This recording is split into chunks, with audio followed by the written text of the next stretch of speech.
ছুটকে লতিকা স্নান করে লাইছে, এবার যা তুই স্নানও যা।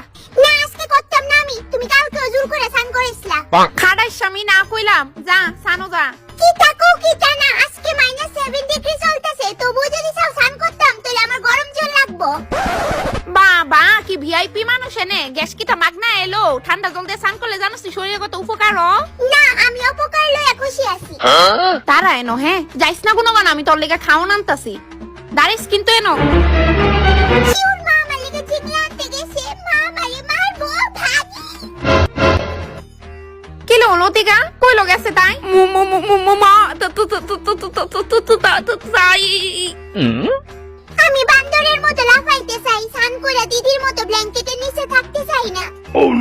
ছুটকি বাইরিয়া কইলাম, মা তোর লেগে জল রেডি করছি, আয়া তাড়াতাড়ি স্নান কর। একদম না, এটা একদম সেফ প্লেস, এনো আমারে আশা করি খুঁজে পাইতো না। আমরার বেলা কোন কন্যা শীতের মধ্যে পুকুরে গিয়া ভোর 2টার সময় স্নান করতাম, আর ওখানে বাচ্চা দি ছুটকি